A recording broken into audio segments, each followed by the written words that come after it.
When I first started teaching, one of the things that I would see quite often would be when a child would come to me for a lesson and we'd open the book to the piece that we had started working on the week before, and I would ask them, well, how did the practice go? And they'd go, I didn't practice. And I'd say, well, how come? And they'd say, well, I didn't know where to put my hands.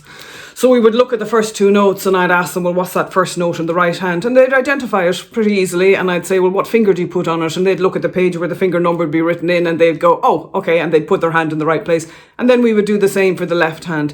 And it used to puzzle me because I'd think, well, they know how to do it. So how come they're not doing it? Well, with experience, I came to understand that it really wasn't just about where to put your hands at the beginning of the piece. They would be looking at the entirety of the piece, which may only be 8 bars, but it was a big thing to a small child. And they would just basically look at the entire piece and become overwhelmed and not know how to break out of that overwhelm and how to start. And I don't encounter that problem anymore because I preempt it in lessons. I talk to the children about that exact problem and I tell them, this is what's going to happen. You know, it's pretty normal that you're going to look at a piece that you have to practice and you're going to feel overwhelmed. So here's what you do. You break it down to the very first step and then you add the second step. And even if you can just manage the first bar, that's a start. And usually once you get over that first obstacle, they're away and there's no issue. So that's a very common experience for the small kids, but we big kids can also experience this just in a slightly different way. And I want you to think about that feeling you have when you're starting a new piece and you're full of hope and this is going to be the piece that you really finish to a high standard and you're really going to be able to play through this one well. But in the back of your mind, you're thinking, well, I said that about the last one too, and that's still full of mistakes and I've just kind of moved on from it, but it's not really finished. And whether we're aware of it or not, part of the reason that those pieces never really get finished is because we become overwhelmed as we're going through them and we're not able to see the wood for the trees and we're not able to break down and identify the problems that need solving in order for us to be able to finish that piece to a high standard. It's really important to differentiate at this point between playing and practicing, and you know the difference. You know that when you're just playing through something, it's not the same as when you take it apart and you practice isolated passages and you work on specific problems.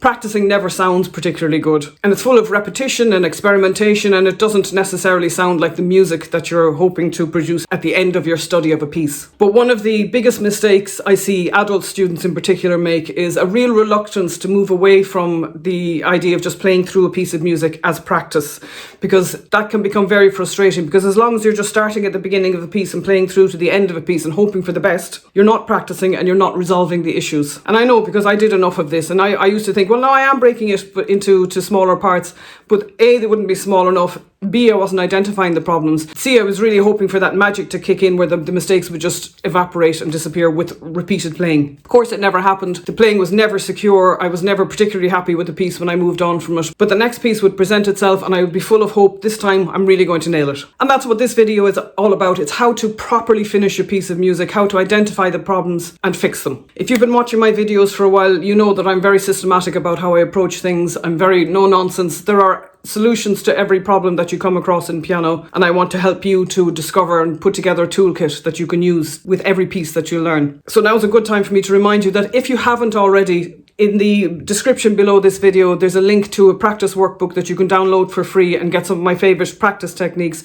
And if you already have that and you've enjoyed it and it has helped you, then I'd like you to consider going over to my membership site at lekelamusic.com and sign up for the free trial and have a look around, because it is full of these kind of tips and very, very practical solutions to your problems, very practical ways of understanding music and developing that very toolkit that's going to help you to start and finish pieces with relative ease and much, much faster than when you're using the old hope for the best technique, which of course doesn't work very well. Okay, so how do we approach these pieces so that we can bring them up to a high level before we move on for them? Well, I've just said that but playing through from start to finish isn't practice, but it is important to do that now and again in an exploratory way. So what you're doing is you're playing through and you're listening very carefully for what doesn't work. Now, if you're not sure if something is working or not, a surefire technique is just to record yourself. When you're playing through, it can be very difficult to actually hear what you're producing, so you can miss a lot of the inconsistencies and small mistakes because you're so wrapped up in reading the notes and rhythm. So it can be really, really helpful to record yourself and play that back, and then you can listen objectively to what's happening and you can identify changes in tempo or inconsistencies in rhythm, all kinds of things that are going on that you're not necessarily aware of. So that's a very important step to take. But if you can manage to just listen as you're playing, some of the mistakes might be very, very obvious. They'd be the first ones to fix. So when that happens and you come across an error, you have to stop right there. Don't go any further. This is your first problem to solve, and it's a problem with the solution. So step one is name it to tame it. Name it to tame it is a really popular slogan in psychology, particularly child psychology. When you're helping somebody to understand their emotions and to self-regulate, we name the emotion, and by naming it, it actually takes a lot of the power out of it. We can do the same in piano. If we name the problem, it stops being this amorphous thing that we don't quite understand that's got control over us, and we can think about how we're going to solve it. And usually it's something very identifiable if we take the time to figure out what's going on. It could be that you have to cover a certain distance on the keyboard and your hand isn't quite sure how far to go, so you're landing wrong. It could be that you're not sure which finger to use on a particular note. It could be that you're looking at an accidental and not quite sure how to read it, and the doubt has set in, so you miss it half the time that you play it. It could be a rhythm that you don't understand. It could be coordination between the hands that you haven't taken the time to slow down and really program in properly. It could be a really dense passage in the music that's just difficult to read and you just haven't fully mastered it yet. So any and all of these problems can be fixed. So step number one, name it to tame it, identify what the problem is. Once you've identified it, you can then decide a strategy for solving it.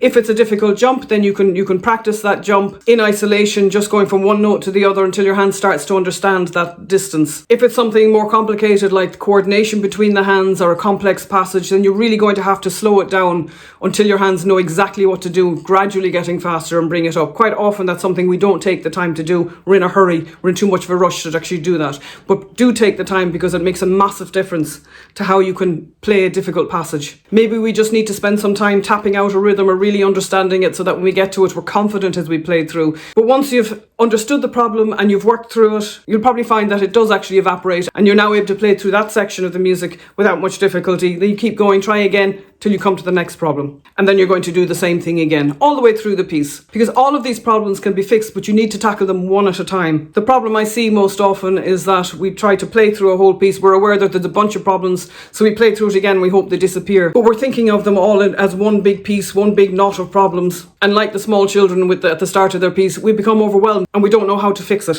So if you want to simplify this method, identify, isolate, eliminate. And if you do that for every problem that you find in your music, you will be able to finish a piece of music to a high standard, and you'll be able to move on knowing that you really have mastered that piece of music. And it's a lovely feeling. So I really hope you'll take this advice. If you take nothing else away from this video, just please stop kidding yourself that playing through from start to finish is practice, because it really isn't. It's not helping you. I've one favour to ask you. If you enjoy this video, if you enjoy any of my videos, please hit the like button and subscribe if you haven't already. It really helps the algorithm to understand that these videos are helpful and push them out so that other people can see them and benefit from them. So best of luck with it. Till I see you again, happy practicing.